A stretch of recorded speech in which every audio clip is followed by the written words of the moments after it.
Hey guys, welcome to my vlog. So ayun, kung makikita nyo sa video na nagpapadingas nga pala ako para magluto. Kung makikita nyo din pala sa video, papunta nga pala ako sa likod ng aming bahay kung saan may mga puno ng kawayan para magtingin ako ng labong.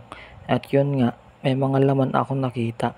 So nung pinuntahan ko guys, ay nakakuha ako ng isang piraso. Dahil nung nakaraan ay nakuhan ko na ito.